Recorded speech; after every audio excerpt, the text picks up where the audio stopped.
Fala pessoal, sou Canarinho na área, estamos de volta aqui para mais um programa, sempre bom estar falando, proximidade da Copa cada vez maior, próximos 50 dias de começar o maior evento esportivo que existe e coisa que a gente ama, com a nossa seleção e com muita coisa para falar. Fala JP. Fala João, aí. Tamo junto mais uma vez agora, como você disse, né?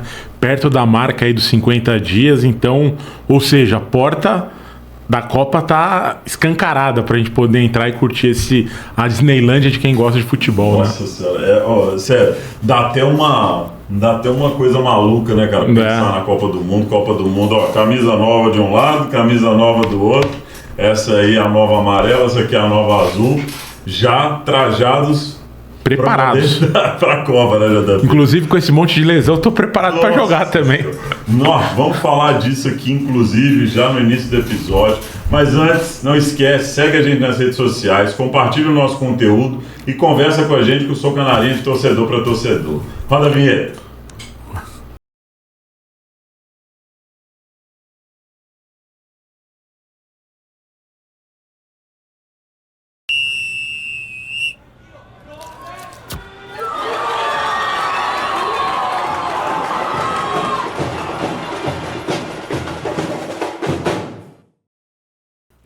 Estamos de volta para falar, já puxando o gancho aqui das gravidades das lesões. O JP, inclusive, foi contactado, né, JP? Está sendo cogitado aí para puxar? Cogitado para levar cerveja para os jogadores, né? Já que não vão poder jogar, mas realmente é triste o que você vai falar agora pro pessoal, né? É muito triste, assim, você parar e pensar, a gente tá brincando aqui, quem não queria estar, né? Se alguém me chamar, eu até vou.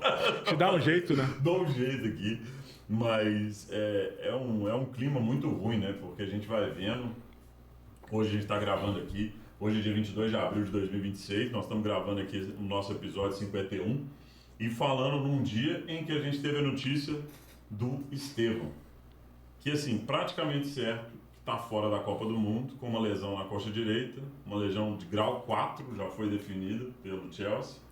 O Chelsea numa fase nebulosa, 5 jogos sem vencer, e ainda traz essa notícia péssima para o Brasil aí, do Estevão fora, somando aí ao Rodrigo e mais alguns que a gente vai falar aqui, né, JP? Mas sim.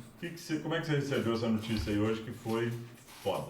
Cara, a palavra é bem essa, né? É foda a gente acreditar que um menino, né? Talvez o jogador mais novo aí dessa geração, que não sentiu o peso da camisa, né? 8 gols nos jogos, que agora eu não lembro exatamente a quantidade de jogos, mas ele tem 8 gols já pela seleção, ou seja, é um cara que chegou na seleção e não sentiu o peso da camisa, das 5 estrelas, né? E aí você, com 50 dias faltando para a Copa do Mundo, se lesiona, voltando de uma outra lesão, que ele ficou alguns jogos sem atuar pelo Chelsea. E no dia anterior, a lesão do Estevão é uma lesão ok, ele vai fazer um tratamento e vai voltar antes da convocação, inclusive, que agora é em maio. E aí hoje, no meio do dia, chegou a bomba, né? Que é a lesão, como você falou, grau 4, que é a máxima, e que praticamente ele precisa ir para cirurgia. O que a gente ouviu hoje durante o dia é que a seleção brasileira contatou já o Chelsea, pediu para o jogador vir ao Brasil. O jogador e a Confederação Brasileira de Futebol têm intenção em fazer um tratamento intensivo, sem precisar de cirurgia, mas agora vamos ter que ter esse alinhamento. De fato, a gente não está cravando ele fora, mas é muito provável que ele não possa jogar, né? E é uma pena porque, cara, era um dos caras que eu tenho certeza que entregaria dentro de campo. E JP, assim, duas coisas. Primeiro falando, assim, por exemplo, o médico da seleção, Rodrigo Lasmar, que eu conheço bem assim, de dentro do Atlético Mineiro, né? Atlético Mineiro. E ele é do Galo, ele é muito forte dentro do Galo. Ele é um cara que faz muita cirurgia. E as cirurgias dele, os grandes caras, o Neymar faz cirurgia com ele faz essas cirurgias. E as cirurgias dele tem um caminho, né? De recuperação mais rápida, de foco mais rápido em voltar. Eu acho que se ele for no caminho do Rodrigo Lasmar, a grande chance do Rodrigo Lasmar tentar fazer uma cirurgia e ele tentar voltar antes da hora. Se ele for por um outro caminho, sem um tratamento, que é o que estava sendo dito, aí o Rodrigo Lasmar deve só acompanhar. Então, ou seja, a seleção brasileira deve estar olhando aqui de uma forma com olhos bem atentos, porque é uma perda grande, né, JP? Eu estava vendo o documentário do Ronaldinho Gaúcho, não sei se você já assistiu. Eu já zerei também. Nossa senhora, quem não assistiu ainda, assiste, porque é sensacional. Sim. Você vê o cara muito aleatório, ele mesmo fala isso várias vezes. Cara, A irmã fala toda hora, né? Toda hora, ele é Aleatório. muito aleatório e tal, não sei o que, assim, e é sensacional. O Ronaldinho, você sabe, assim, não precisa nem dizer que talvez é um dos grandes ídolos que eu tenho aí no futebol. E pra mim é o jogador mais habilidoso que apareceu, naquelas listas que a gente falou, a gente já conversou disso algumas vezes. E ele me lembra, assim, porque você falou uma coisa que me deu gancho nele. Não tô comparando, mas assim, eu lembro quando o Ronaldinho iniciou, inclusive falando no documentário, o primeiro lance dele foi um chapéu e um gol, né? Sim. Então, ou seja, ele 3 minutos em campo. Ele não sentiu o peso da camisa. Você falou uma palavra muito importante, cara. O Estevão não sentiu o peso da camisa. É isso aí. E isso está fazendo muita falta para a seleção brasileira, porque a gente vem vendo o contrário, né? Exatamente. Você pega, por exemplo, o Vini Júnior, quantos gols ele tem pela seleção? Não chega a 10 também. E o Estevão. Exato, ele tem uma pista de jogos muito maior. E o Estevão, em poucos jogos, já tem praticamente a mesma quantidade, né? Não, então, isso que você falou me chama muita atenção e eu não tinha parado para analisar nesse foco.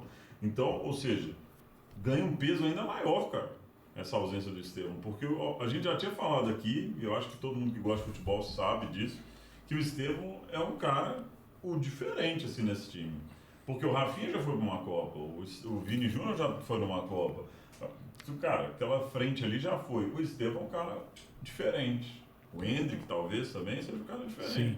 Mas, cara, o Estevão era um cara que já estava tido como titular assim, no time, né? E chama a atenção do Estevão no processo de maturação dele na Europa. Ele chegou no meio do ano passado, depois do Mundial de Clubes pelo Palmeiras, para o Chelsea, que foi o campeão, né? E, cara, a gente está falando aí de um intervalo de 10 meses. Perfeito. 9 a 10 meses, né, de clube. Ele é titular, cara. Ele não sentiu o peso de um time gigante da Europa. Tudo bem que eles não vêm numa boa fase, mas é o atual super campeão do mundo, né? Porque é o super mundial. E é o Chelsea, né? Um time aí que nos anos 2000, talvez, junto com o Real Madrid e Paris Saint-Germain, são os 3 maiores times desse século, né? Com certeza. E eles ganharam muitos títulos. É um time sempre respeitado sei lá, nas apostas, no caminho, que eu nem participo de apostas, mas todo mundo a gente sempre sabe. tem ele como foco. E assim, tá numa fase ruim nesse momento. Trocou até o técnico nem é mais o mesmo que foi o super campeão lá. Isso, mudou. Tá agora um outro cara que já tá na corda bamba também. Já tá na corda bamba. E eu acho que essas coisas vão comparando até com o futebol brasileiro, né? O cara ganhou um negócio, tipo assim, poucos meses depois tá fora. E o que não é normal na Europa, isso, né? E isso é surreal, né? Porque você para e pensa o Simeone, cara. Outro dia ele tava no jogo lá do Atlético Madrid, na semifinal, na quarta de final, né? Barcelona. Do Champions League. Os caras falando, sei lá quantos anos, o cara já tá à frente do... Acho que são 10 anos. Agora ele tem, tipo, 2 títulos, 2 campeonatos. O resto ele não ganhou nada. Não ganhou nada. Mas continua lá. 2 finais, não sei o quê. Mas imagina, quando isso aconteceria no Brasil? O Abel Ferreira, que ganha tudo com o Palmeiras. Torcida esculachou o cara, né? Exatamente, como no Campeonato Paulista, foi um negócio, tipo assim, quando ele tava bambeando. Então, ou seja, é um cenário diferente, o Chelsea está mais ou menos copiando a gente. Chelsea, cuidado com esse caminho aí. Rodrigo já está fora, que também é uma perda grande. É uma perda grande, né? Rodrigo entra naquele balaio que você falou, do Rafinha e do Vini, né? Que já é jogador, apesar de jovem, já ter sido titular em Copa do Mundo. Mas, cara, pro esquema tático do Ancelotti, até por conhecer o Rodrigo e saber o que ele entrega dentro de campo, é uma perda também muito grande. Comparar o Rodrigo com o Estevão, tem uma comparação, mas são diferentes jogadores e beleza. Mas acho que na cabeça do técnico, os dois seriam titulares. Então ele perde 2 titulares em um mês, cara. Assim, é complicado. É uma grande perda. E assim, Estevão, boa sorte na recuperação. O Rodrigo também, mas o Rodrigo a gente já sabe que já não tem chance. O Rodrigo já O Rodrigo já operou, inclusive, né? Já operou. Então, assim, o Estevão é praticamente certo que fique fora e o Estevão já fora. E o Rodrigo já fora. E aí a gente fica na dúvida, né? Acho que tem mais algumas outras informações aí, mas o ponto é, até a convocação que vai ser dia 18 de maio, será que a gente vai ter mais perdas? Será que o Neymar vai atingir o 100% fisicamente? Não vai, né? Mas será que ele vai estar perto e vai ser convocado? Então, assim, tá muito nebuloso esse esse período. É um período, o jogador tem que sair de casa benzido e, cara, e confiar, porque...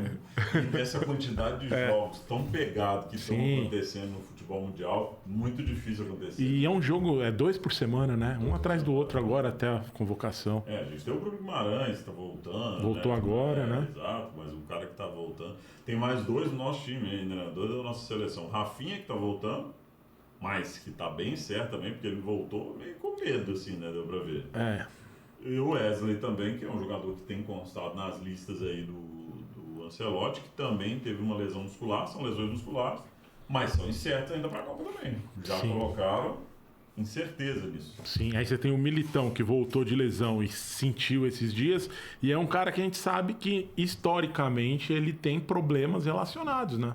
Então será que vai... Porque na teoria, você falou do Wesley, que é o lateral direito, a gente provavelmente reserva, e o Militão seria um terceiro zagueiro jogando pela direita. Então a gente tem um cara que tá voltando de lesão, que é o reserva, Wesley, e tem um Militão que talvez é o titular e que também não tá 100%. Então você já olha para um lado e você fala, cara, se der um BO ali, o que vai acontecer com a seleção?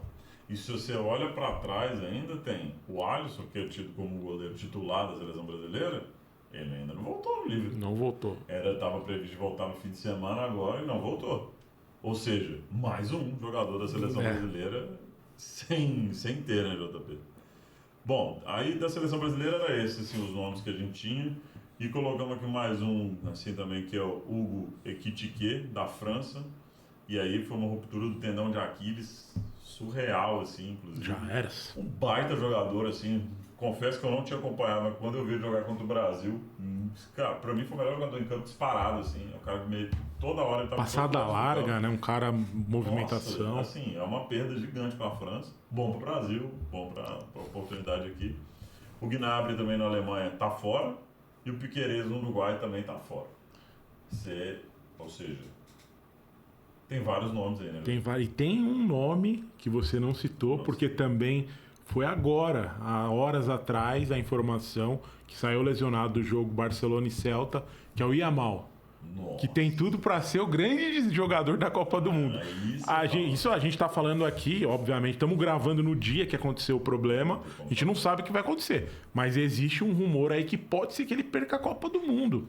E aí, nós estamos falando lá em Yamal, que para a Copa do Mundo é perda de um grande jogador. Porque ele é grande jogador, cara. Sim. Apesar da idade, né? Ele não é grande. Deixa eu mudar minha frase. Ele é um grande boleiro, assim. Ele é bom jogador pra caramba. A gente não sabe ainda se vai ser grande, porque não tem os títulos ainda, não sei o quê, não sei o quê.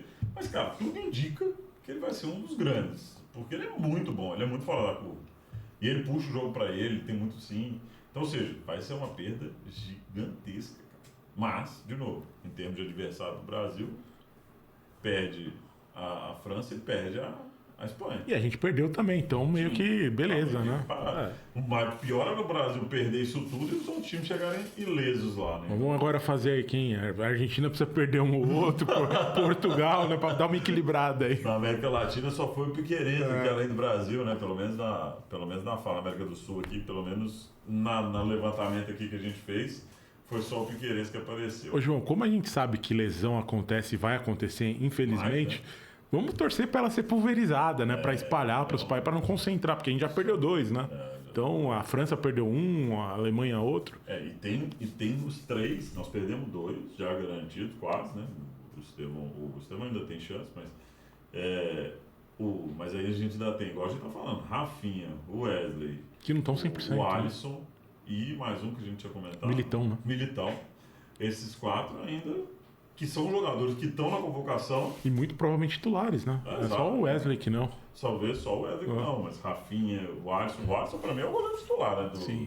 Eu não tô falando que seria o Bill, mas tô falando assim, acho que é o do Ancelotti. Não, na cabeça do técnico, né? Na cabeça do técnico, o Ancelotti é o cara. E aí, o que você achou dessas perdas aí? Vai fazer falta, não vai? Nossa, fala pra gente aí a sua opinião aí sobre quem que vai fazer mais falta. Cara, JP, mudando um pouco e falando agora, olhando para frente, ele estava olhando para frente, o que causa essas perdas. Vamos fazer um fechamento aqui do para trás, né? Porque tivemos 2 amistosos, aí a gente enfrentou a França e aí foi uma perda que eu acho que vale a pena a gente conversar aqui um pouco, mas essa derrota de 2-1 foi doída, dolorida demais, a gente conversou bastante sobre isso. e vencemos a Croácia ali por 3-1. Então perdemos um jogo de 2-1 e ganhamos um de 3-1. A gente não vai falar resumo de jogos, não vai falar nada disso e tudo mais, mas vamos entender um pouquinho o que o Ancelotti desenhou. E assim, antes de falar quem ganhou vaga e quem não ganhou, o que você acha, o que você acha que foi bem, fala um pouquinho do que você sentiu nos jogos, assim, tanto da França quanto da Croácia, e depois eu vou falar um pouco também. Cara, assim, dois adversários gigantes, como a gente previu antes dos jogos, né? Que seria uma data FIFA muito importante para a seleção.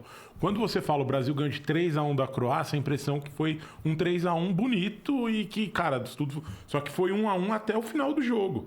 O Brasil fez 2 gols depois dos 40 do segundo tempo, né? Então, assim, não foram jogos fáceis, né? Como previsto.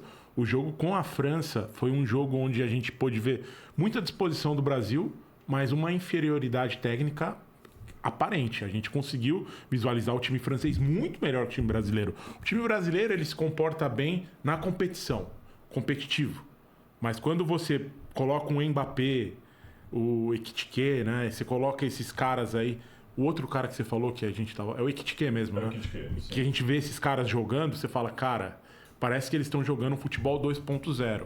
E a gente tá numa versão ali 1.8 ainda. Tá faltando um motorzinho pra gente igualar. Mas eu. Mbappé, Dembélé. É isso, Dembélé. Então, assim. Tem jogadores ali pra. Aquele. Esqueci o nome daquele louro lá da frente, do meio de campo também, que é muito bom jogador, meio de campo lá. Cara, o time da França. Não, assim, é por isso que eu falo, né? Tem uma diferença, né? Quando a gente olha o Brasil. Cara, o time do Brasil é ruim? Não. Mas o time do Brasil é bom? É, mas ele é meio que, vamos dizer, limitado. O time da França, ele tem opções, né? Então, na teoria, o que eu penso quando a gente olha o Brasil e França? Foi um jogo bom pro teste, um jogo que não valia absolutamente nada, a não ser você poder testar o time num adversário que, historicamente, principalmente em Copas do Mundo, castigou o Brasil, como a gente já falou aqui em algumas vezes, né? Então, assim, olhando para frente, pegando esse jogo como aprendizado, a gente vê um padrão já, né? O Ancelotti, como ele monta o time, como ele espelha o time para poder jogar com o adversário. E tudo isso leva a criar a gente o seguinte: torcer para não pegar a França antes de uma final, cara. Porque beleza, porque chega numa final de Copa do Mundo, como foi França e Argentina na Copa passada, por mais que a França tinha um time muito bom também, a Argentina soube jogar o jogo e ganhou. Então, cara, por que não o Brasil também fazer um jogo igual e construir uma vitória numa final de Copa do Mundo contra a França, que seria talvez aí a maior alegria dos brasileiros nos últimos tempos, porque tudo que já aconteceu. E aí um outro ponto interessante, quando a gente olha os dois jogos, Vinícius Júnior, que teve uma atuação muito abaixo do que ele pode oferecer, mas não tão abaixo das atuações que ele vem tendo pela seleção. A gente fala que ele teve uma atuação abaixo porque ele entrega muito no Real Madrid. E o Vinícius Júnior aí é uma estatística, tá? Ele nunca fez gol numa seleção europeia. Então a gente espera que ele quebre esse paradigma agora na Copa do Mundo. A gente tem um adversário aí na primeira fase, que é a Escócia, para a gente poder, enfim, de uma forma ou de outra, ele conseguir fazer o gol. Acho que ele precisa demonstrar, né? É bom ele fazer com a Escócia, né? Porque exato. Os outros ali, não vai ser tão fácil, que a Escócia a gente sabe como joga, né? Exatamente. Bom, antes de você passar para a Croácia, eu vou pegar o gancho da França aqui. Aí a gente fala de cada jogo. Cara, você acabou com as palavras? Sim, né? Então, Sim. Cara, eu te falei até na mensagem, eu vou colocar aqui um ponto de vista um pouco diferente, que a pergunta para mim é se o Brasil tem uma identidade hoje. Quando eu me pergunto isso para jogar uma Copa do Mundo, eu me apego só ao que eu vi em 2001, em 2002, em 93, 94. Tipo assim, cara, o time do Brasil é só como eu diria, só no milagre para mim, assim, hoje, depois que eu vi aquele jogo da França. Por quê? Na minha opinião, foi assim. Porque quando você vê o jogo da França, a França com 1 a menos, ela botou o Brasil na roda. Ela colocou o Brasil na roda com 1 a menos e parecia que ela cozinhou o Brasil. A França, para mim, ela fez assim, com o Brasil, uma rotatividade e falou assim, agora eu quero fazer um gol, vou lá e faço. Aquilo me incomodou de uma forma que eu nunca tinha ficado incomodado há muitos anos. Eu te falei que assisti o jogo, assisti a reprise, fiquei assistindo aquele negócio, fiquei me martirizando pra caramba. Porque assim, eu falei assim, caramba, cara, onde que tá esse abismo que a gente tem da seleção assim, brasileira pra lá? Se você olha os jogadores da seleção brasileira, eu repito o que a gente fala que sempre, cara, olhando jogador, eu não sei se tem perda assim para tantos times. Beleza, cara, acho que já falamos isso aqui também, a França e a Espanha, elas estão um pouco diferentes assim, e acima mesmo. Só que, cara, no jogo, quando você olha a competição, isso que você falou da competitividade, eu senti muita falta na França, contra a França. Contra a Croácia eu já achei diferente. Agora, contra a França eu achei o time apático demais. O jogador passava, cara, pega a bola do Mbappé com o Léo Pereira e assim, parecia jogo de dente de leite contra o profissional, cara. O cara arrancou assim, na hora que o cara virou o corpo, o cara já tava lá dentro da área. Os memes do Léo Pereira correndo de moto atrás do Mbappé. Exatamente. Cara, aquilo ali pra mim é assustador, JP. Eu falo assim, gente, como é que você imagina? Aquilo ali é a jogada do Mbappé, cara. Ele vai fazer aquilo de novo se ele jogar contra qualquer time. É a jogada dele, Ele faz sempre, né? Ele faz, é a jogada que ele tem, que ele faz e que ele arranca. Cara, se a gente olhar pro nosso jogo e ver o que aconteceu, eu acho que o jogo da França, ele escancarou algumas coisas que talvez, na minha opinião, eu tava mais na fé, assim. E eu acho que eu ainda tenho essa fé. Óbvio, eu tenho essa fé. Porque Brasil é Brasil, cara. O Brasil vai ser respeitado sempre. Mas, vamos ser muito sinceros, a Copa do Mundo, olhando para ela agora, num tiro, para começar em 13, né, daqui dia 13 de junho pra gente, é assustador. Ah, sim, sem dúvida. Cara, é muito preocupante. Concordo 100%. E é tão preocupante quanto foi em 2002 e em 94. Ou seja, é nisso que eu me apego, eu repito isso aqui, a gente repete isso aqui. E por isso que a gente tá tranquilo, Exato. né? Não tô sofrendo. Assim, mas cara, por que você me fala isso e você ainda tá tranquilo? Outro dia eu tava falando com o cara lá, o cara falou assim, você tem que falar isso. Eu falei assim, mas eu falo isso em todos os episódios. Só que o ponto é, eu ainda continuo tranquilo, porque o que eu vi em 94 e eu vi em 2002 foi exatamente isso, cara. Eu vi um Brasil chegar todo estrupiado na Copa, com um monte de gente questionando, pô, Ronaldo tinha que estar na Copa, Romário não foi na Copa, Gilberto Silva, Emerson lá, não sei o quê.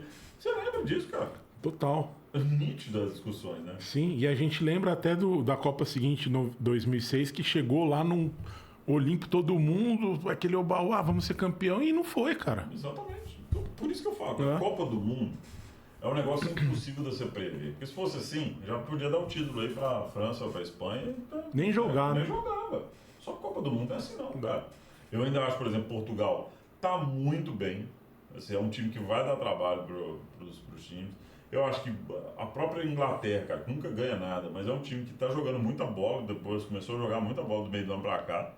E a Inglaterra tá chegando, né? Chegou na final da Copa né? Da Nations League. Isso, da Euro, né? Também perdeu da Itália, chegou depois da Nations, chegou numa semifinal de Copa. Então tá chegando, uma hora vai ganhar, cara. E assim, e o time deles, vamos falar de verdade, ele tem jogadores, cara. Sim. Os jogadores lá não são ruins. Assim, é a mesma coisa que a gente tá passando no futebol brasileiro pra mim. Bons jogadores que não conseguem montar um time. Sem dúvida. Só que o deles tem 100 anos, né? Tipo assim, que eles são assim. O nosso já vem aí de 2010 pra cá que a gente não consegue montar uma equipe estruturada que joga bola. Não, de 2006 pra cá, né? De 2010 pra cá, né? Porque 2010 tinha um time ainda. Acho que depois de 2010 a gente teve um abismo aí de estrutura. Sim, mas só pegando um gancho do que você falou agora,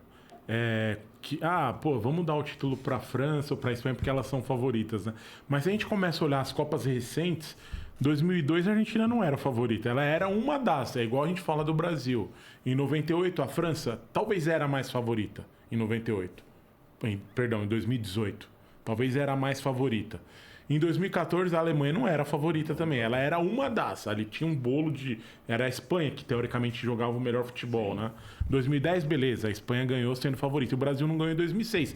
E a Argentina perdeu em 2002 também, na primeira fase, sendo favorita. Então, cara, é tudo muito incerto, né? Não existe isso, porque senão era muito fácil. Se o favorito aí, já entrega o título. O cara, disputa só vocês dois, aí faz uma finalzinha aí, tá de boa. Sim. Mas não é assim que funciona, a Copa do Mundo é foda. Os 8 primeiros têm chance, cara. Os 8 primeiros que eu falo, os 8 primeiros do ranking, os cabeça de chave ali. Eu acho que é sempre assim, né? Tem um time que é zebra, que aparece, sempre tem. Que vai até a semifinal. Que vai até a semifinal, aparece uma zebrinha.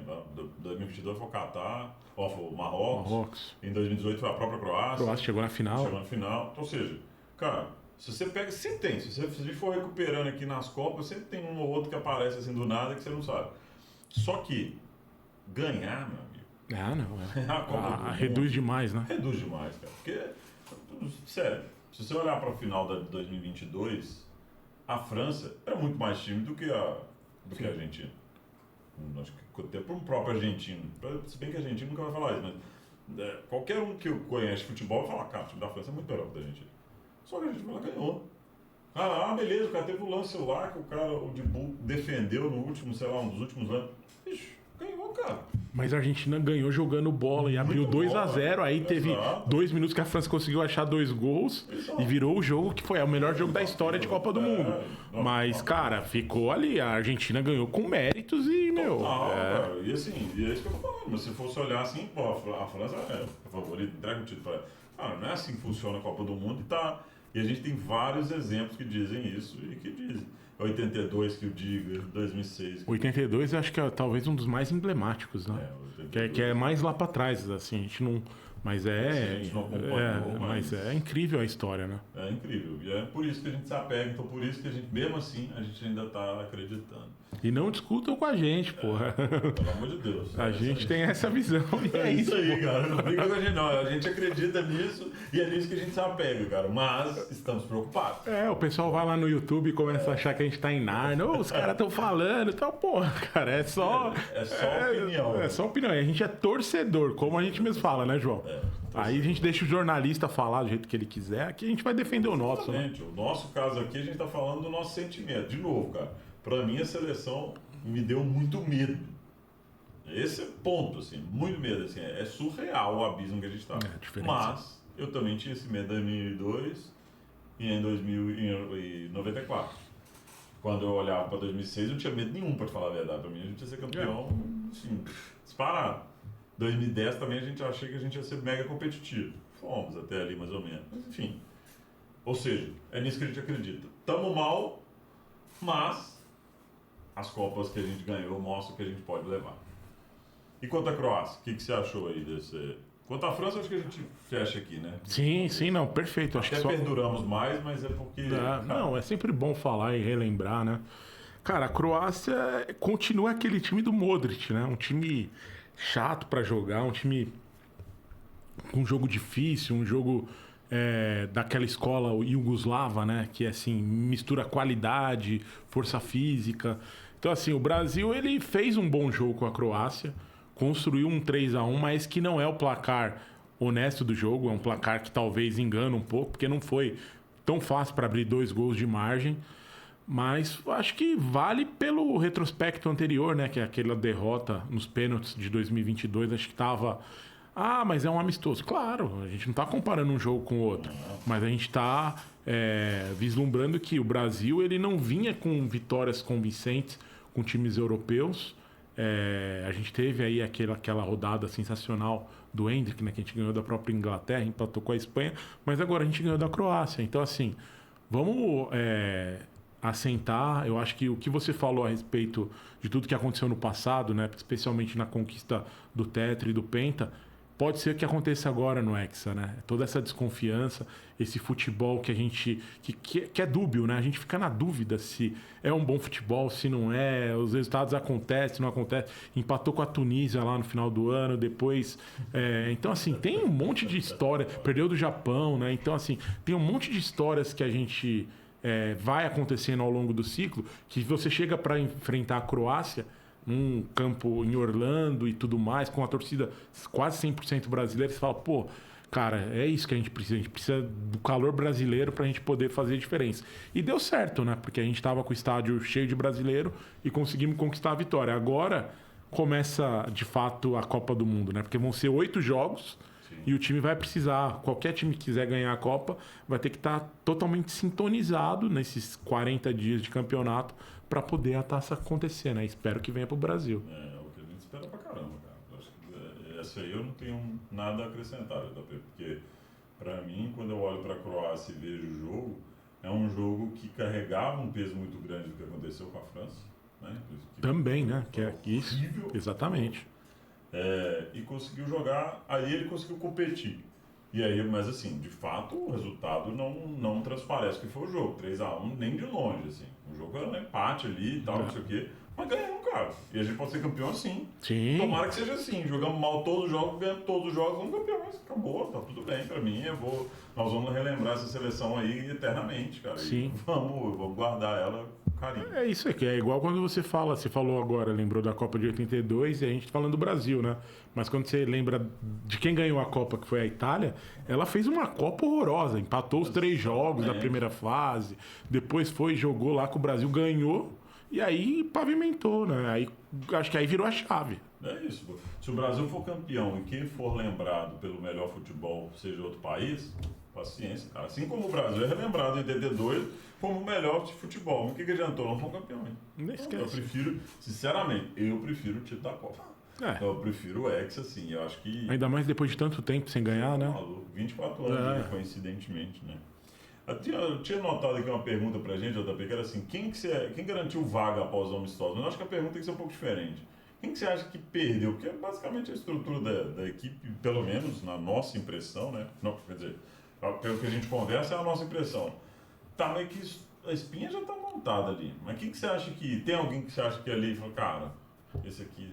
Então, é legal a provocação, né? Até pra gente poder entender um pouquinho dos jogadores e tal. Eu inverti porque. Sim. Mas quando a gente olha hoje e fala, pô, quem foi mal, muito mal? Não tem assim um ponto a falar, foi terrível, né? Não foi tão bem. O que a gente tem que pensar é que o Ancelotti, ele trouxe pra janela alguns caras que estavam de fora. Que foi o caso principalmente dos 2 atacantes, né? O Igor Thiago e o Endrick. E os caras jogaram pouco, mas o pouco que jogaram mostraram que, cara, querem e estão afim. É aquele famoso prato de comida e o cara tá morto de fome. Então eles aproveitaram demais a chance.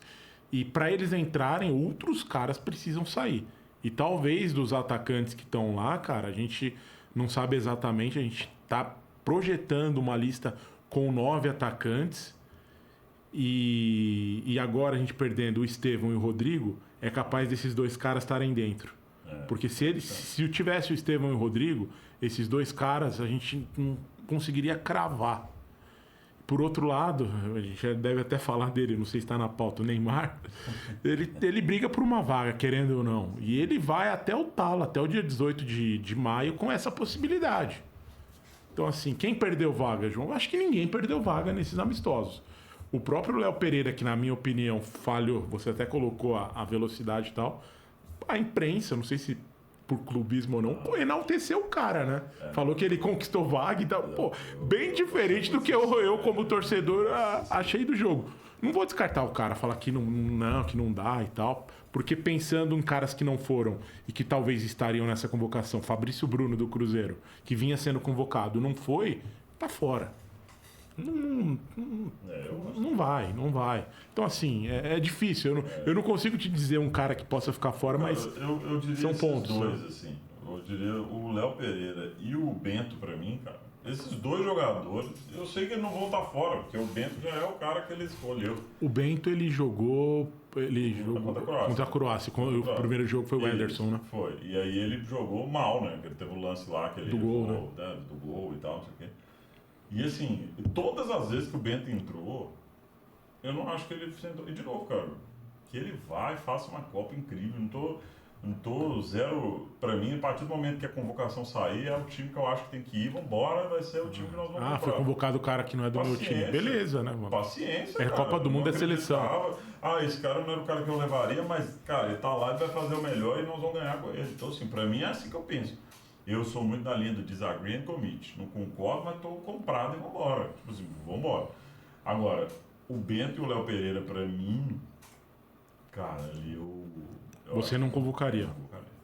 Os 2, pra mim, eu tiraria. O Fabrício Bruno já tá chancelado. E eu sinto falta do Matheus Pereira de verdade, cara. Por quê? Porque o Matheus Pereira, cara, é um jogador que não tem na seleção brasileira. Sim. O estilo do Matheus Pereira, mas ele é preguiçoso. Cara, mas já não tem um jogador hoje no meio de campo que faça o que o Matheus Pereira faz, cara. Exceto o Bruno Guimarães fazendo o papel ali que ele tava mudando até o papel, né? Um pouco que ele tava pisando muito na área e tal, não sei o quê. Mas não sei, aí assim, De novo, até misturei um pouco o assunto, né? Não, mas acho que faz... Fora, mas sim. nós estamos falando da convocação aqui. Mas o Matheus Pereira, para mim, é um cara... Matheus Pereira, só que eu não consigo lembrar ninguém que tem o mesmo estilo dele que eu levaria. E aí, pegando o gancho, falando de meias, né? De caras que o Paquetá não foi convocado, e foi convocado o Danilo, que fez o gol, inclusive, né, no jogo contra a Croácia, e que jogou muito bem, e que continua jogando bem no Botafogo, né? Então, assim, acho que esse cara entrou aí na última lista e tá bem encaminhado, né? Tá bem encaminhado aí a convocação dele. O Paquetá não levaria também. O Paquetá, ele recomeçou fazendo gols agora, né? Só que ele se lesionou e vai ficar uns 10 dias parado também, umas 2 semanas. Então, vamos ver. Mas é um cara que continua no radar, né? Não dá pra descartar o Paquetá. Eu acho que ele vai. Eu acho que o Paquetá vai. Eu acho que o Danilo também vai. E aí vai faltar vaga, né? Alguém vai sair fora aí dessa lista, porque a gente não tá sabendo quem ainda. Por outro lado, aqueles caras que estavam sendo convocados para meio, a gente sabe que não vai mais, né? Joelinton, André, João Gomes. Então tinha um monte de cara ali que foi testado e não deu certo. E, cara, não tô dizendo que são maus jogadores, mas são jogadores da seleção, né? Não deu. E outra, pode até estar jogando bem, mas não deram certo na seleção brasileira, cara. Então, assim, ainda bem. O ponto agora não é o momento mais da gente testar e ficar batendo teco. E igual assim, eu falei do Matheus Pereira, mas eu falei sem apego nenhum, você sabe por quê? Porque ele não vai pra Copa. Porque se o cara não testou até agora, não tem porquê. A chance do Ancelotti chamar um cara que ele não botou numa vez na seleção é só uma, o Neymar. Que ele não convocou nenhuma vez ainda.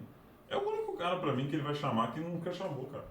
A não ser que ele falou assim, primeira, segunda, terceira opção estão fora. Estão mal, caíram demais de produção, machucar. Aí, beleza, pode até chamar um cara. E o cara tá voando, ele sabe que ele tem 8 jogos pela frente. Chama o cara e vamos ver aqui, né? Esquece. Não vai ter jeito. Então, assim, pode ser que aconteça. O Danilo, pra mim, foi uma mega surpresa que ele foi chamado.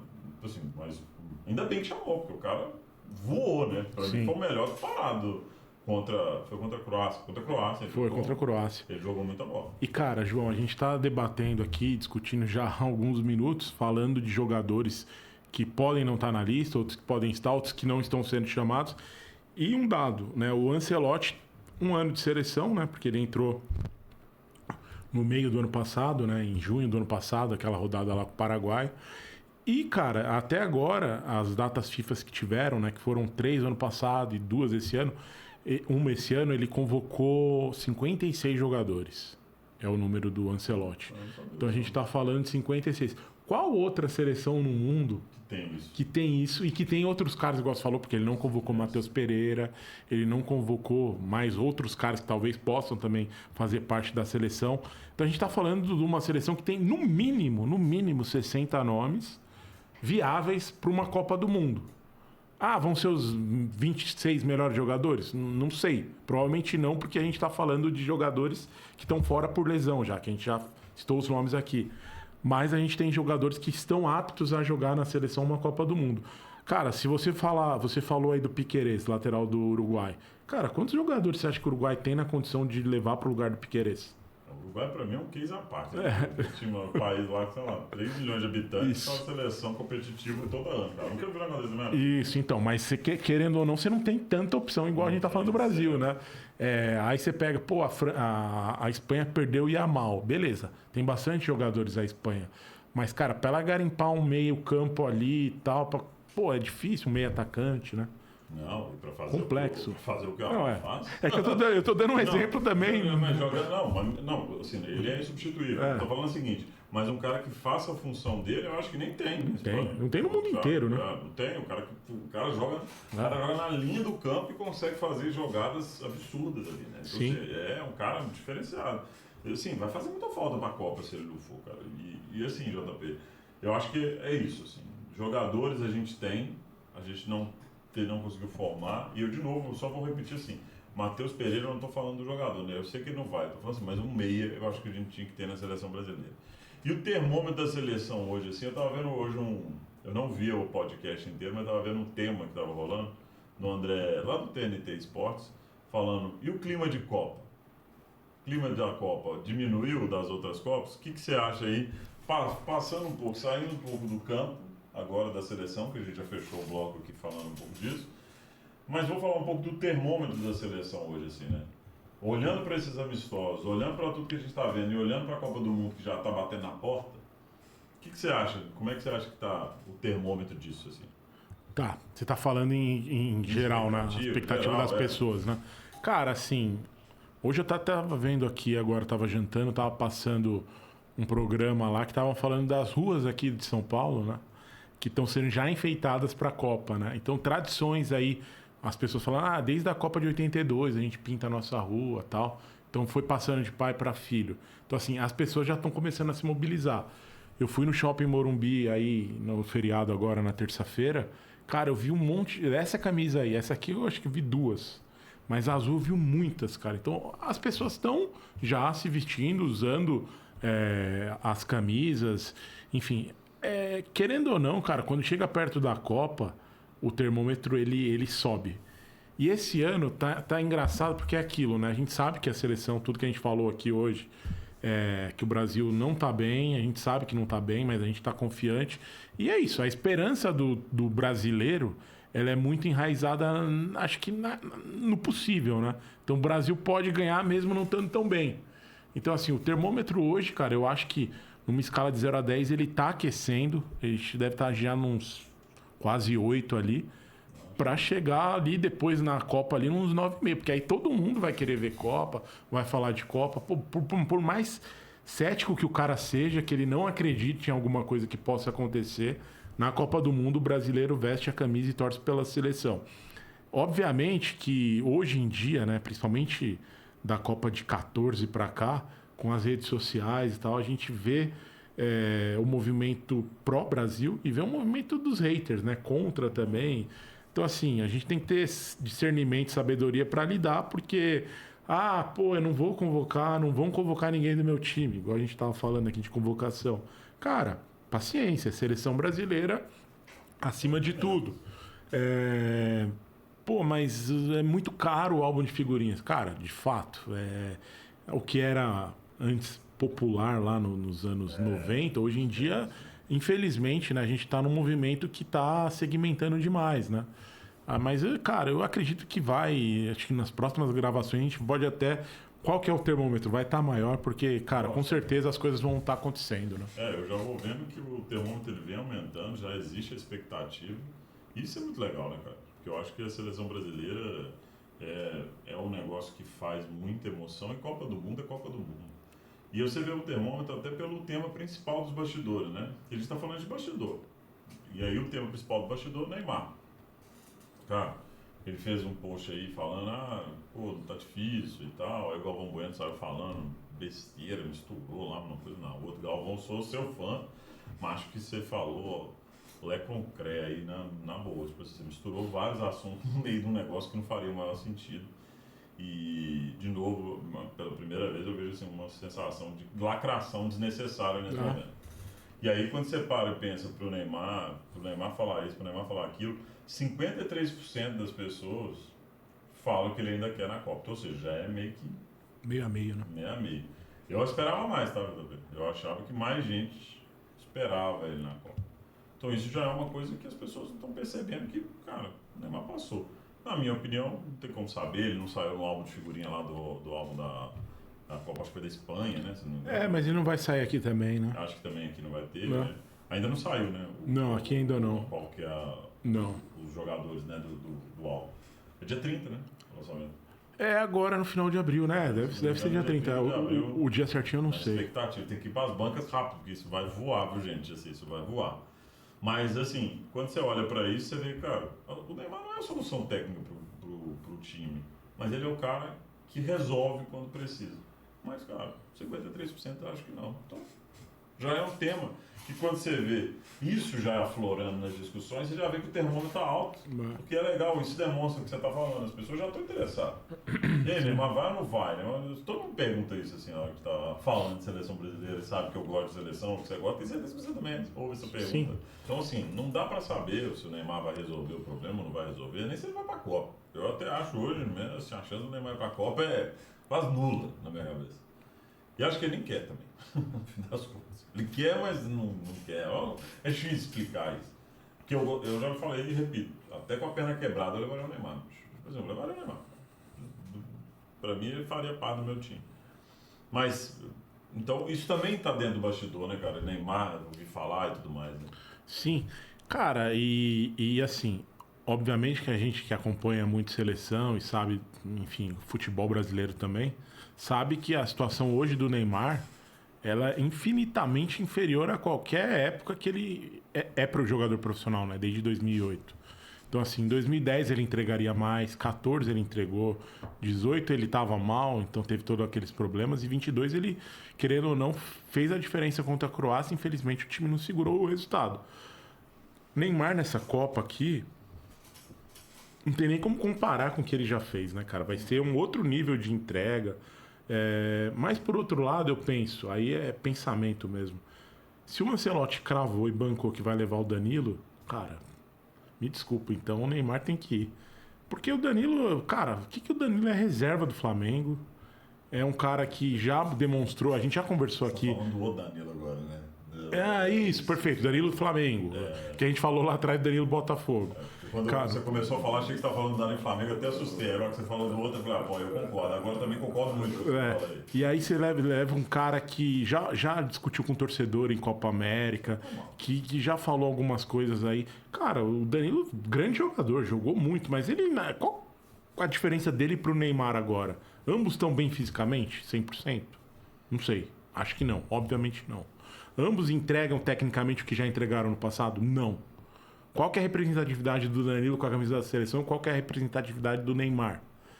Cara, então assim, desculpa. Se ele bancou o Danilo, não tem por que eu falar que o Neymar não deve ir na Copa. Mesmo eu sabendo que o Neymar não vai entregar o que ele entregou em 22, em 14, o que ele poderia ter entregue em 2010. Então eu penso nessa linha, mas é isso, cara. Eu acho que 53 é um número... O Neymar entregando 10%, você acha que ele entrega mais ou menos que o Danilo? 10% dele. Pra isso aí que são posições diferentes também, né? Mas então... Jogador por jogador, cara. Eu tô falando jogador por jogador. Certo, você fala 10% do Neymar e o Danilo entregando... Os 80 que ele tá 100%, né? Eu levaria o Neymar, cara. Mas, bicho, eu assim, pra mim, é muito difícil de eu falar isso aqui. De novo, eu respeito todos os jogadores, cara, pra mim. Mas o Danilo nunca seria parte da minha seleção brasileira, cara. Nunca faria parte, assim, a época do Danilo pra mim já passou. E eu acho que enquanto a gente não entender que épocas já passaram, a gente vai ter muita dificuldade disso. Tinha gente falando de voltar o Thiago Silva pra seleção brasileira. Pessoal, desculpa, cara, tipo assim, o Thiago Silva tá jogando muita bola. Tava jogando, né, quando ele tava aqui. Eu até comentei que eu fui num jogo contra o meu time, eu vi o Thiago Silva de perto jogando bola pelo time, eu fiquei impressionado no nível que ele tem. O cara já passou a fase dele na seleção brasileira, bicho. Até o Romário não jogou uma Copa, galera. Chega, bicho. Agora, o Danilo, concordo plenamente com o que você está falando, cara. Bancar o Danilo e não bancar o Neymar, assim, de novo, eu não estou falando, olhando hoje, se a convocação fosse hoje, eu acho que o Neymar estava fora. Porque, cara, é impossível de levar o Neymar com todo esse contexto que ele está fazendo e vivendo. Mas nós estamos falando de um mês ainda. Tem chance? Tem. Acho muito baixo, por tudo que eu vejo. E, cara, então tudo bem, a decisão é do treinador, obviamente. Eu sou um torcedor. Aí agora, eu como torcedor, apaixonado por futebol, a gente deixar o Neymar fora de uma Copa do Mundo, pra mim, é surreal. Quando você deixa um cara do tipo do Neymar fora de uma Copa, sem ter ninguém que equilibra o nível dele, porque se você tiver... deixou o Romário fora em 2002, mas, cara, tinha Rivaldo, Ronaldo, Ronaldinho, Denilson, cara, até Denilson pra colocar, mas, cara, tinha um monte de jogador, Luizão. Edilson, você tinha jogador pra dar, assim, ela ficou fora. Amoroso, França, os caras tudo fora do time.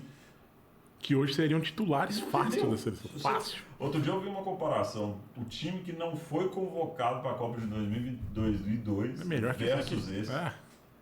O que não foi convocado para a Copa. O que não foi selecionado. Dos 11 jogadores, quantos ganharam do antigo? Nossa Senhora. Uns 8? Uns 8. Por aí mesmo. Sem citar nomes, o que vem é uns 8, 7, 8 fácil. É isso, assim. Na cabeça foi assim, cara, posição por posição, assim, caramba, ganha. Caramba, ganha. Caramba, ganha. E a gente já nem lembra de muitos nomes, né? Você nem lembra mais dos caras. Você fala, caraca, esse cara jogava demais, mano. Isso, cara, não. Eu lembro mais ou menos, assim, do cara. O Júlio César tava começando no gol, ainda não era um cara assim, mas era. Aí tinha o Zé Carlos na lateral, aí tinha o Zago, lá do zagueiro, do Carlos lá. O lateral esquerdo, não vou lembrar, mas é um lateral esquerdo importante também. E, tipo, cara, tinha gente demais. Alex Djalminha, não, aí tá beleza. Alex Djalminha. Amoroso, França. Ah, desculpa, bicho. Não tem nem comparação, cara. É um negócio surreal. Assim, a gente vive um momento em que a gente precisa entender que, cara, é diferente, bicho. Você não tá levando o Neymar, você tá tirando um poder de decisão da seleção. Ah, mas se eu não amo o Neymar. Cara, você pega o jogo do Neymar que ele não tá jogando nem bem. Ele bota os caras na cara do gol, quando precisa lá, 2 gols. E de novo, gente, até pra falar, claro, eu não tô defendendo o Neymar aqui, que ele vai levar pra Copa. Só tô defendendo o seguinte: o argumento de não levar pra Copa é o que você tá falando aqui. Não é um argumento válido, cara. Não. Porque estão sendo 2 medidas diferentes com o Danilo, aí não sei o quê. Cara, toma uma mesma decisão pra todo mundo e tá tudo bem pra mim. Mas enfim. Eu acho que já é um tema que mostra como é que você tá calorado esse tema, porque ele volta para todo quanto é lugar. E a gente já falou uns 10 episódios aqui, vai falar mais um. E você, levaria o Neymar ou não levaria? Porque esse é o tema que é pertinente em todos os debates políticos e televisivos aqui. O pessoal deve achar que o nosso episódio é sempre o mesmo, né? Pô, que tem sempre a mesma pergunta. Cara. É foda, mas é foda. Mas não é o mesmo não, hein? Ó, você ver, cara, esse é o 51, né? Esse é o 51. 51 é pinga. A gente já falou no 43, não tô brincando, mas enfim. Aqui o Neymar, cara, é um cara muito forte. Mas enfim, estamos pendentes de não ter um cara como esse na Copa. Esperamos que isso não faça falta. Falando dos adversários que o Brasil vai ter, o otimismo, obviamente, na CBF ele está contido ali, mas ele está com expectativa, né? Você vê que a CBF está. Mas aí a gente olha para os adversários. Nós estamos falando da estreia em 13/6 contra Marrocos, nós estamos falando do Haiti e nós estamos falando da Escócia no terceiro jogo. Marrocos, cara, é uma realidade que não é uma surpresa nesse momento. Foi 4º lugar no Catar. Tiveram 100% de aproveitamento nas eliminatórias africanas, com 22 gols a favor e 2 contra só. E tem o Hakimi, o Ziyech lá que está no Galatasaray. Mas assim, é o jogo mais perigoso que a gente tem, né? Sem dúvida. Na primeira fase, né? Estou falando da Haiti e Escócia. Cara, sem dúvida, né? Marrocos chega credenciado, como você mesmo falou. Além disso, né? Levou, entre aspas, aí a Copa Africana, né? Que Senegal ganhou dentro de campo, mas aí teve um impedimento. Agora foi em janeiro, né? Que o título foi meio contestado, porque teve um problema lá, então deram o título para Marrocos. Marrocos... Não vi isso, não. Foi, a final foi Senegal e Marrocos. O Senegal ganhou o jogo, porque o menino lá do Marrocos perdeu um pênalti. Tá certo. E aí, só que o campeonato foi em Marrocos. Foi invalidado. E aí foi invalidado, só que o Senegal não devolveu a taça, inclusive na data FIFA de março mostrou pra torcida a taça e tal, que eu acho que tá certo, não tem que devolver nada, foi decidido dentro de campo e já era. Mas falando do Marrocos, cara, o Marrocos vem assim, numa ascensão, né? A gente olhou os adversários do Brasil e o Marrocos fez exatamente a mesma coisa que o Brasil. Ele pegou 2 adversários sul-americanos na última data FIFA para poder espelhar o Brasil e jogar. O Equador, que eu acho que tem um futebol parecido com o brasileiro atualmente, empatou 1-1. E depois pegou o Paraguai e ganhou de 2-1. E assim, Marrocos está atrás do Brasil 2 posições no ranking FIFA. O Brasil é o 6º, Marrocos é o 8º. E querendo ou não, cara, é uma diferença mínima entre as 2 seleções. Então, como você mesmo falou, acho que o futebol que o Marrocos vem apresentando nos últimos anos o credencia a ser o adversário mais duro do Brasil e de um cabeça de chave nessa primeira fase de Copa. Eu acho, né? Então, assim, nenhum outro cabeça de chave vai ter um adversário tão duro logo na estreia. Então, o Brasil pega MetLife Stadium em Nova York e faz talvez o jogo mais importante aí da primeira fase de Copa. E a gente está falando que a primeira fase de Copa agora tem perto de 80 jogos. Então, assim, é meio loucura. E Marrocos está num processo interessante, João, porque a gente falando aqui um pouquinho do adversário, agora em março eles naturalizaram 6 jogadores, todos até 20 anos, belgas ou holandeses. Então o Marrocos está nesse processo também de fortalecer a seleção. Então acho que é um processo a longo prazo, porque eles estão pegando jogadores jovens e naturalizando. Obviamente que é aquele cara que tem... O cara que está na Europa jogando já na Liga Holandesa, na Liga Belga, mas que tem um antepassado marroquino. Então, assim, o que a gente vê muito a França fazer de levar o africano para jogar na Europa, o Marrocos está fazendo o contrário. Está tirando o europeu, potencial de uma seleção mediana para boa, né, que é o caso de Holanda e Bélgica, para trazer para Marrocos. Então, assim, Marrocos mudou o treinador. A gente falou no último episódio que existia a saída do treinador, mas não estava oficializada. De fato, saiu e pegaram um novo treinador que vai ser um treinador que já conhece a cultura marroquina, porque ele foi treinador do Sub-17 e campeão pelo Sub-20. Então, assim, mudou o treinador? Tá num ambiente conturbado? Pode estar. Mas eles estão repondo dentro de uma lógica que vai sentir menos, porque você chega com um cara que vai poder pegar um Hakimi e esses outros tantos craques, né, o Bono, o goleiro, e fazer do Marrocos de fato uma seleção que vai exigir muito do Brasil. Então é um jogo muito tenso, vai ser um jogo muito complicado, né? Eu acho também que vai ser um jogo mega complicado. E depois do que eu vi pela França, a gente até conversou no dia, me preocupou demais essa primeira fase aqui. Principalmente pelo jogo do Marrocos e o jogo com a Escócia. Beleza, Haiti vai ganhar, né, cara? Tem que falar. Agora, se não ganhar de Marrocos, que é uma coisa possível, complica pra caramba o resto dos dois jogos, né? Porque, tipo assim, o Marrocos também vai ganhar do Haiti. Tá, todo mundo vai ganhar do Haiti, né? Ou seja, vai ganhar do Haiti. Aí chega pra Escócia, que a Escócia é um time que o Brasil, basicamente, tem uma dificuldade gigante de jogos apertados, né? Jogos apertados. O Haiti, a gente tá falando aqui, cara, volta pra Copa depois de 52 anos. E assim, sendo muito sincero, só tá na Copa com os 48, né? Por exemplo, acho que se não fosse 48 times, dificilmente faria parte. Além dos 48, tem o fato de ser filiado à CONCACAF, né? Que é onde vai ser a Copa do Mundo. Então abriu vaga extra, né? Teve vaga extra e tal. Então, pra mim, eles estão ali por um motivo específico mesmo. Mas assim, o Brasil se complica em jogos fáceis também, né? E assim, é o ponto fácil. Para mim, ele tem que ganhar, o Brasil tem que ganhar de Marrocos, ganhar do Haiti para ter um terceiro jogo, que eu espero que não coloque o time reserva 100%, mas seria isso.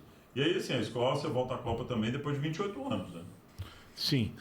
Assim, quando a gente fala primeiro do Haiti, cara, a Copa tem 48 seleções. Se a gente olhar o ranking FIFA, o Haiti é a penúltima seleção da Copa do Mundo no ranking FIFA. Está na posição 83. Atrás dela, das seleções da Copa, só a Nova Zelândia, que é 85. Fala, mas, cara, o Haiti é uma seleção semi-amadora. O Haiti, ele jogou essas eliminatórias sem poder jogar dentro de casa, né? Pela guerra civil, que acontece desde a época lá de 2005, quando o Brasil foi jogar lá e ganhou de 6-0 deles. Então, assim, é um time de jogadores que jogam em ligas secundárias da Europa, jogadores que não são destaques por onde eles estão, e que tá ali jogando pela honra do país. O Haiti tem uma colônia muito grande nos Estados Unidos, né? Então, o jogo Brasil e Haiti é na Filadélfia, mas a grande colônia haitiana dentro dos Estados Unidos é na Little Haiti, que é em Miami também, né? Ali tem a Little Havana. Então, assim, os latinos usam a base da Flórida, Miami, como a casa deles. O Haiti, então, vai ter ali muitos torcedores? Vai. Mas é os caras que já moram nos Estados Unidos, são radicados lá. Porque o haitiano mesmo não vai para a Copa, primeiro pela questão financeira, segundo pela questão também migratória e tal. Então, existe todo um cuidado. Então, assim, não tem destaque, não tem jogador que a gente pode chegar aqui, debater e falar dos caras, mas eu não tenho dúvida que os caras vão dar a vida, né? Então, vai ser fácil? Não sei, mas o Brasil tem que ganhar. Não tem conversa. Esse jogo aqui, se não contar com 3 pontos pra gente, meu amigo, você esquece. Mas se ganhar o primeiro e perder o segundo...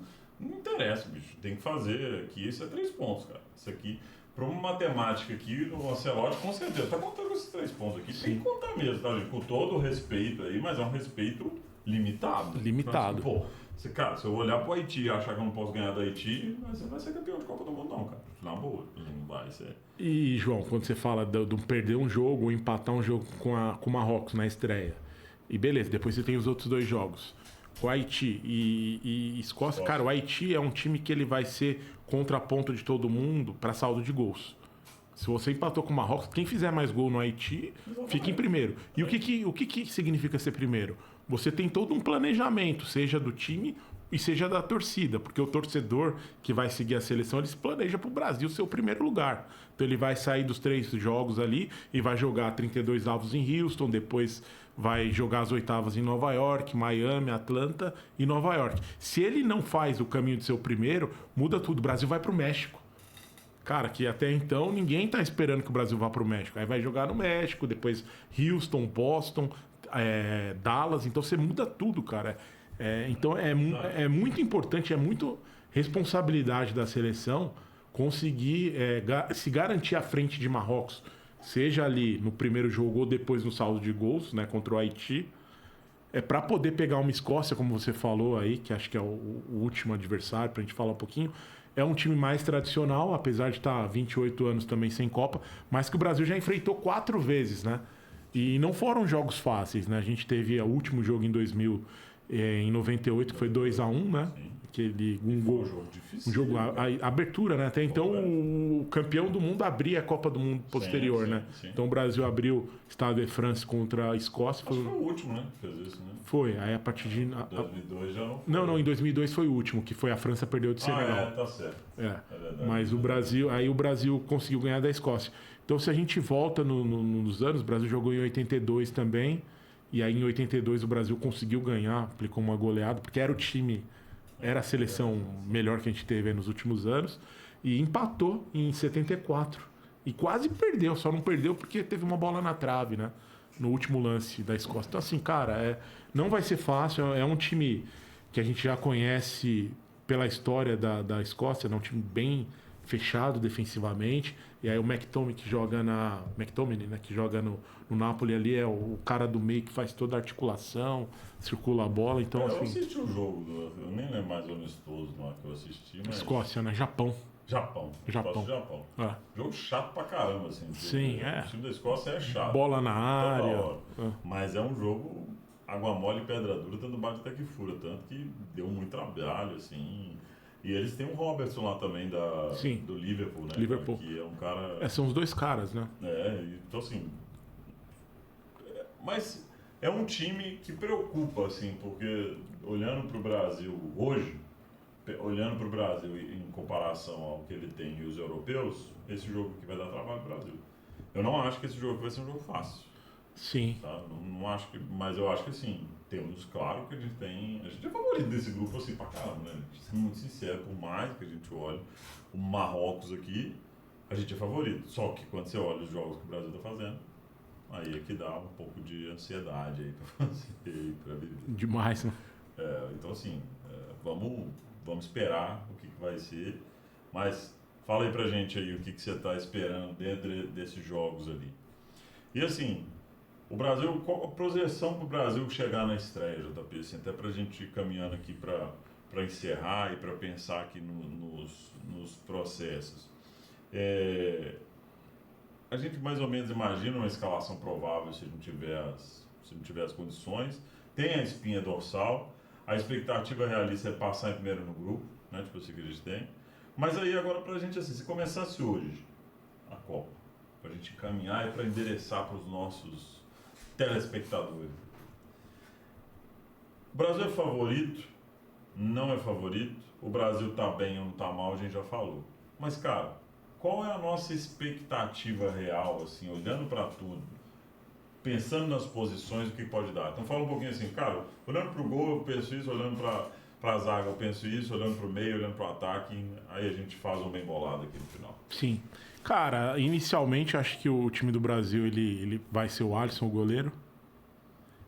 A defesa eu acho que ele vai jogar com 3 zagueiros, que é o Magalhães na esquerda, o Marquinhos central e o Militão na direita.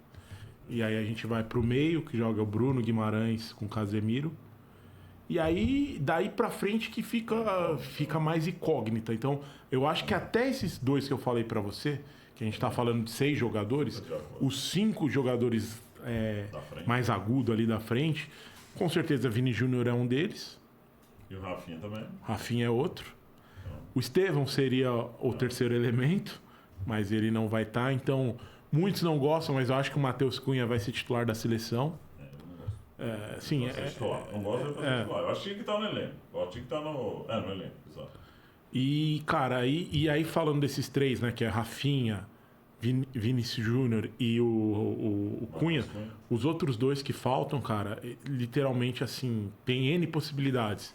Eu não sei cravar pra você, porque vai depender muito do esquema de jogo. O Martinelli não é nem tanto titular no Arsenal, mas pode ser que seja titular na seleção. Jogou mal na posição que ele jogou Então, agora, né? sim. Então, assim, a gente fica na dúvida, mas eu acho que o esqueleto é esse. E, Sim, cara, e assim, concordo, e adiantando até, você pediu pra eu meio que projetar o time. Eu vou projetar Copa. Esse time aqui, desse jeito, cara, historicamente e pelo time, no mínimo quartas de final. Não dá pra ser eliminado antes disso. Correndo risco, né? Você pode pegar 32 avos, um Japão da vida, ou uma Suécia, uma Tunísia, uma Holanda. Então, Holanda. Você pode pegar uma Noruega nas oitavas ou um Equador, são jogos de... Mas, cara, é time pra chegar no mínimo umas quartas de final. Não, eu acho que assim, historicamente, se a gente olha pra seleção brasileira, quartas de final é um negócio meio que até... Eu falo isso pra todo mundo fala assim, não é possível, João, que você acredita. Cara, não só acredita, historicamente, quartas de final a gente chega, cara. Então, tipo assim, eu acho também que quartas de final a gente... assim, na hora que você escala o time e coloca, você fala assim, pô, não tem como, cara, a gente consegue. O problema é ele inventar e não jogar de 3 zagueiros, por exemplo. Porque não é um 3 zagueiro, é um cara que sobe ali, que é o Militão, mas ele enfiar um dos laterais direitos, porque a gente não tem lateral direito, cara, hoje. A opção do esquema é justamente essa, porque você não tem opção. Então você acaba tendo que não improvisar, mas adaptar. Exato, a palavra certa.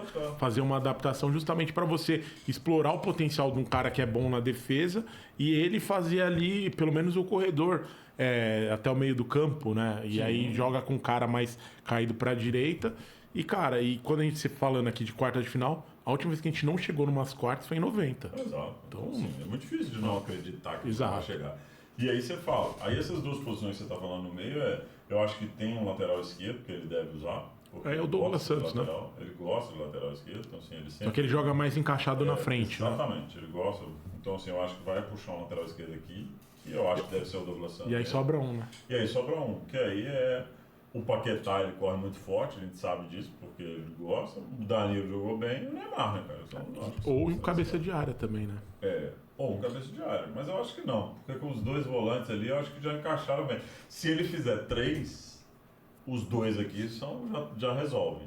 Se ele fizer 2, se ele fizer um 4 aqui, aí realmente talvez precise de mais um. E aí é o problema, porque aí a gente vai fazer um negócio que não faz sentido, porque a gente não tem lateral que resolve o nosso problema. A realidade é essa. Meninas da base, já falou assim, olha, vai treinar lateral que vocês vão ter espaço ainda no futuro, galera. Vai cobrar falta, né? Pô, bicho, vai lá, cruza essa bola, vai fazer, porque lateral tá foda de achar no Brasil, cara, de verdade, né? Assim, eu acho que e uma coisa, assim, muito grande, assim, pra gente ter e pra gente voltar. Tudo que é bom dura pouco, né, JP? Como a gente sempre diz, a gente vai chegando aqui ao final do episódio, muito legal, achei que... Sim. Acho que foi muito... Espero que você também goste em casa, que o mais importante é você gostar mais do que a gente gostar. Mas, assim, de fato, nós não temos margem de erro mais, né, JP? Acho que agora é fazer, acompanhar, esperar até o dia 13 de junho, mas tem uma data muito importante no meio, que é dia 18 de maio, que eu tenho muita ansiedade nesses negócios. Eu não vou estar no Brasil nesse dia, mas eu vou assistir de onde eu estiver, porque, de fato, eu gosto demais de ver a convocação para a Copa do Mundo. E vão ter várias apostas. A gente vai brincar de novo aquela vez quem que vai e quem não vai, a gente brinca com isso.